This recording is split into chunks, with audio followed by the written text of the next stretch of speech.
एक वैश्या थी, संत जी से कहा कि गुरुदेव हमारा कल्याण कर दीजिए, हम तो वैश्या हैं। संत जी ने कहा कि तू पर पुरुष का संग बंद कर दे, तेरा कल्याण हो जाएगा।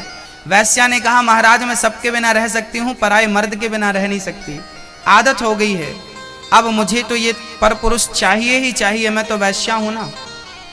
तो संत जी ने कहा कोई बात नहीं, सूर्य अस्त के बाद जो पहला पुरुष तेरे पास आ जाए उसी को अपना पति मान करके सेवा करना। ठीक है।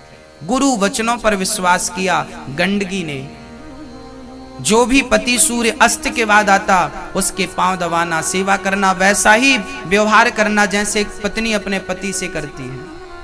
करते करते दिन गुजरने लगे, भगवान को लगा किसने गुरु वचनों पर विश्वास किया है। देखिए गुरु वचनों पर विश्वास करने का प्रतिफल क्या होता है। आज भगवान का मन हुआ कि चलो आज इसका कल्याण करते हैं, तो भगवान ही उस वैश्या के घर एक पुरुष बन करके आ गए। और कब आए? सूर्य अस्त के बाद भगवान आए। रोज की तरह उसने अपने भगवान को आज पति के रूप में पाया। अब वो सेवा करती, पांव दबाती, भोजन कराती, पर भगवान तो कौतुकी है ना। भगवान को रात के 12 बजे सिर पे दर्द होने लगा। ओहो देवी मुझे बड़ा दर्द हो रहा, अभी मैं वैद्य को बुलाकर लाती हूँ। जाने लगी तो भगवान ने हाथ पकड़ा, कहाँ जा रही हो? बोले वैद्य को बुलाने। भगवान बोले हम तेरे बिना मर जाएंगे, तू यहीं बैठ। वो बैठी रही, रात भर भगवान से प्रार्थना करती रही, हे भगवान मेरे पति की रक्षा करो। जो बना सब किया, पर सुबह होने के पहले, सूर्य उदय होने के पहले भगवान ने क्या लीला रची? भगवान ने मरने की लीला रची। भगवान मर गए। भगवान भगवान है, वो लीला कर रहे हैं, मर गए। अब तो वैश्या को लगा मेरा पति मर गया, अब तो मैं सती हो जाऊंगी। ठीक है। गांव वालों को खबर लगी कि कोई पराया पुरुष इसके घर पे मर गया है। गांव वालों ने कहा पता नहीं कहाँ का है, चलो हम ही इसका संस्कार कर देते हैं। तो अर्थी बनाई, अर्थी पे रखा, लोग ले जाने लगे। तो ये गंडकी और पांव में महार और चूड़ियां और मंगलसूत्र और मांग पूरा 16 श्रृंगार करके चल पड़ी पीछे पीछे। लोगों ने कहा कहाँ जा रही है? बोले पति के संग सती होने जा रही हूँ।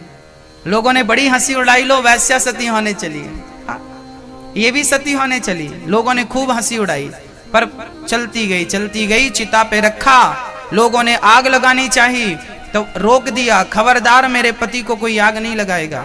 चिता पर चढ़ गई, पति का सिर गोद पे रखा और प्रार्थना करने लगी, हे अग्नि देवता, हे विधाता, यदि मैंने सच्चे मन से अपने पति की सेवा की हो और अपने पति की सेवा पराये पुरुष कर कभी दृष्टि ना डाली हो हमने, तो अग्नि लग जाए। कहा कि चिता में आग लग गई, चिता जलने लगी, गांव वाले दंग रह गए। अब भगवान ने एक आंख खोली, देखा कि ये भाग तो नहीं रही है। भगवान की एक आंख खोली, भगवान ने देखा तो वो बैठी आंख बंद करके। भगवान समझ गए पक्की है। शरीर जलने लगा, उसका सारा अंग जल गया। तब भगवान प्रकट हो गए, देवी मैं तेरे त्याग, तेरे तप, तेरी भक्ति से बड़ा प्रसन्न हूँ।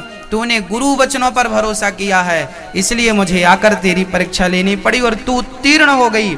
बोल क्या वरदान चाहती है? तब गंडकी ने कहा प्रभु आज मुझे जब आपका सिर मेरी गोद में आया ना, तो मुझे लगा कि आज मैंने दुनिया की सारी संपत्ति पाली। मेरी प्रार्थना है कि इसी तरह आपका सिर मेरी गोद पे बना रहे, बस मैं आपसे यही वरदान चाहती हूँ। ये कहते ही गंडकी की आंखों से आंसू निकलने लगे और वो गंडकी उसी समय पानी बनकर बह गई, वो नदी बनकर बह गई और भगवान सालिग्राम बनकर उसकी गोद में सदा सदा के लिए विराजमान हो गए।